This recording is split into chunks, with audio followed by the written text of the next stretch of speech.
Single camera technique is when a production such as documentaries, dramas and comedies uses only one camera for filming every shot and angle which is used with the same camera.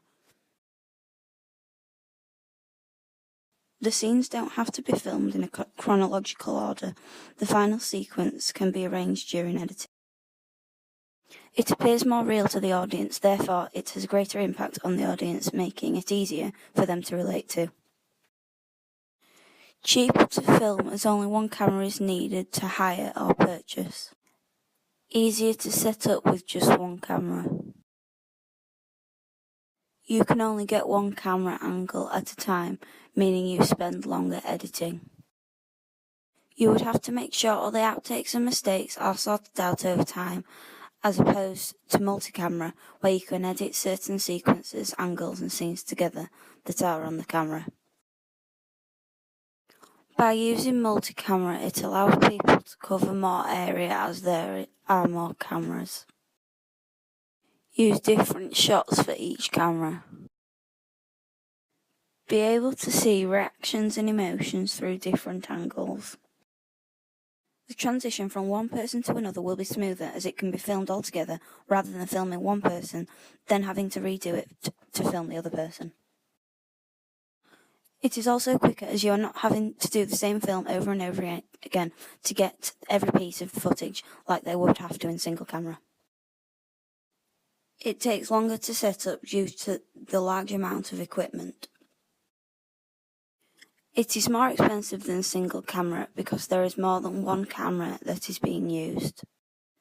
Can only be used in studios as it wouldn't be as easy to film outdoors using lots of cameras. This is when the camera is mounted on a camera dolly, which is a wheeled platform that is pushed on rails while the picture is being taken. In that case, the shot is also known as a dolly shot or tracking shot.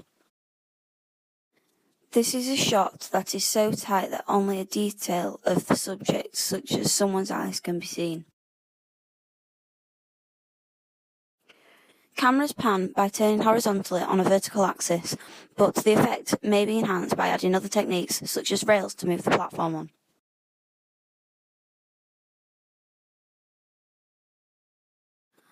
An establishing shot is usually the first shot of a new scene, designed to show the audience where the action is taking place. It is usually a very wide shot or extreme wide shot.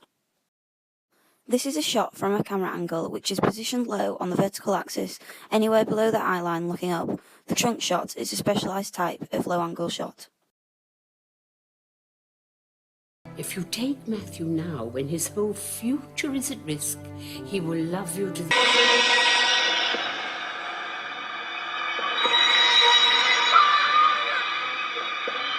You didn't tell anyone where you were going. Oops.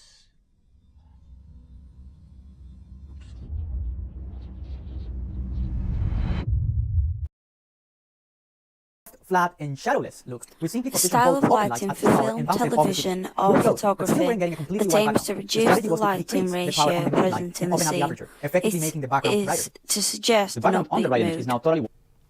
We started by using window light, a little lamp and two small overhead bulbs. It was extremely dark and we had to really push the ISO on a clinical look, and it is often used for fashion, high-tech and medical assignments. Low-key lighting. This is when scenes are shot in a real-life situation which some people in the audience can relate to. An advantage to realist dramas are that the audience can relate to a plot as it is believable, but the disadvantage are that they can become boring and repetitive as they may lack imagination. This is when a piece of programming doesn't have a chronological order whatsoever. Non-linear productions don't have a start, middle and end. The structure is a mess and doesn't have a sequence, but the structure would still make sense to the audience. A non-linear structure piece would be made if you wanted to explain different stories in one piece of a film. This is when the end of a story is left wide open. This is so the viewer can guess what happens next. This usually happens when a film or production has two or several parts. The types of genres that use this are either crime or action.